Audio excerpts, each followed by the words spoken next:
अशा प्रकारचे अनेक व्हिडिओ पाहण्यासाठी आपल्या ग्रेट महाराष्ट्र YouTube चॅनलला सबस्क्राइब करा। नमस्कार शेतकरी बंधू भगिनींनो, तुम्ही पाहत आहात ग्रेट महाराष्ट्र चॅनल। तुम्ही चॅनलवर नवीन असाल तर लगेच सबस्क्राइब करा आणि घंटीच्या चिन्हाचं बटन दाबा, म्हणजे आमचे नवनवीन व्हिडिओ तुमच्यापर्यंत लगेचच पोहोचतील। मित्रांनो, औद्योगिकरण वाढू लागलं तसे शेतीतलं बेभरोशातलं उत्पन्न सोडून महिन्याला हमखास हातात पडणाऱ्या पगारांकडे तरुणांचा ओढा वाढू लागला।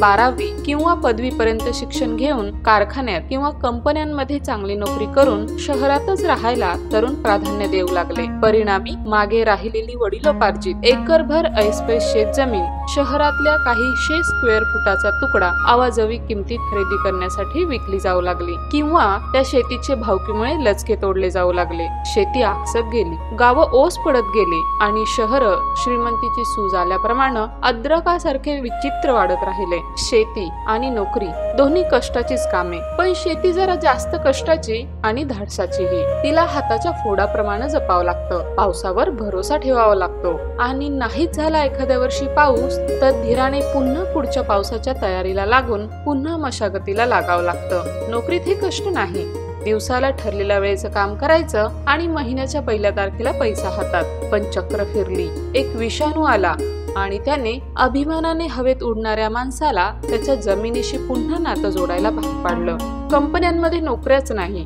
कारण त्या कंपन्या जे तयार करतायत ते विकत घेण्यासाठीचा पैसा गेल्या 8 महिन्यात ज्याने त्याने जीव वाचवण्यासाठी खर्च केलाय, म्हणून त्यांच्या उत्पादनाला मागणीच नाही। मागणी आहे ती शेतात पिकणाऱ्या भाजीपाल्याला आणि फळाला, ती कधीच कमी होत नाही। अगदी या विषाणूनं हाहाकार माजवला तरीही उलट ह्या काळात तर शेती आणि शेतकरी देशाच्या मदतीला धावले। असे बरेच तरुण आहेत की ज्यांनी महिन्याला हातावर पडणाऱ्या पगाराच्या मोहात न पडता वडिलोपार्जित शेती कसून हातात मिळणाऱ्या नफ्याला प्राधान्य दिलं आणि त्या शेत जमिनींनीही त्यांना नाराज केलं नाही। त्यांच्या पदरात भरपूर यश आणि पैसा टाकला। नोकरीत 14 तास राबूनही जो पैसा मिळणार नाही इतका बक्कळ पैसा त्यांनी कमावला, कारण या तरुणांनी शेती विकायची नसते हो, राखायची असते। हा मुळशी पॅटर्नचा संवाद किती खरा आहे हे सिद्ध करून दाखवलं। त्यांनी शेतीचं महत्त्व ओळखलं आणि घाम गाळून ती कसली। नोकरीपेक्षा शेती किती लाभदायक आहे हे दर्शवणारी आजची आपली यशोगाथा आहे। ही यशोगाथा आहे योगेश बाळासाहेब जगदाळे यांच्या पपईच्या बागेची। ते सोलापूर जिल्ह्यातील पंढरपूर तालुक्यातील उपरी येथे राहतात। पपई त्यांच्या आजोबांच्या काळापासून शेतात लागवडीखाली होतीच, पण तिचा आवाका जगदाळेंच्या ह्या पुढच्या पिढीने वाढवलाय। एकरी 3 ते 4 लाखांचे उत्पन्न ते या पपईपासून हमखास कमवतात आणि वडिलोपार्जित शेती ही नोकरीपेक्षा नक्कीच फायदेशीर ठरू शकते हे दाखवून दिले आहे।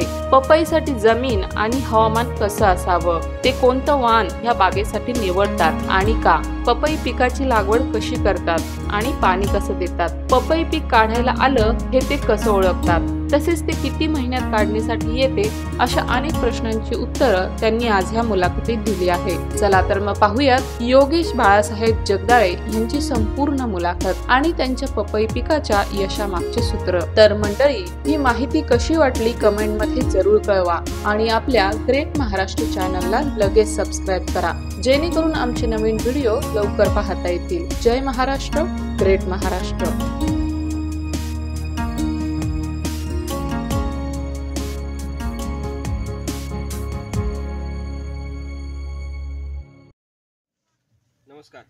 नमस्कार, तुमचं नाव आणि पत्ता सांगा। मी योगेश बाळासाहेब जगदाळे, राहणार उपरी, तालुका पंढरपूर, जिल्हा सोलापूर। आता किती एकर बाग आहे तुमची? 3 एकर। पपई लागवड कधीपासून करताय तुम्ही? आम्ही 10 वर्षापूर्वी करतो। बरं, सध्या किती झाड आहेत आता? 3000। पपई लागवड करताना जमीन कशी असायला पाहिजे? हलक्या स्वरूपाची आणि मध्यम आणि पाण्याचा निचरा होणारी जमीन असेल। पपईची लागवड कोणत्या महिन्यात करतात? जून, जुलै, सप्टेंबर आणि फेब्रुवारी ते मार्च। पपई लागवड करताना तुम्ही कोणते वाण वापरताय यामध्ये? 27 786। बरं, तेच का वापरताय, कारण काय? कारण एका झाडापासून 70 ते 100 किलो माल निघतो, माल एक्सपोर्ट होतो आणि व्यापाऱ्यांची मागणी खूप आहे आणि जास्त काळ टिकतो। पपई लागवडी करता कशी जमीन असावी? पाण्याचा निचरा होणारी, हलकी आणि माळरान। बरं, ह्याला मशागत कशी केली तुम्ही? नांगरणी करून फनपाळी 2 वेळा आणि एकदा रोटर करून भुसभुशीत जमीन करून घेईन। लागवडीची पद्धत कशी आहे तुमची या पपईची? 8x6. बरं. गादी वापर केले तर का सुरंबा कसा आहे नेमका? नाही, सप्पई रानावर लायटर लातरून. बरं. एका हेक्टरला किती बियाणं लागतं?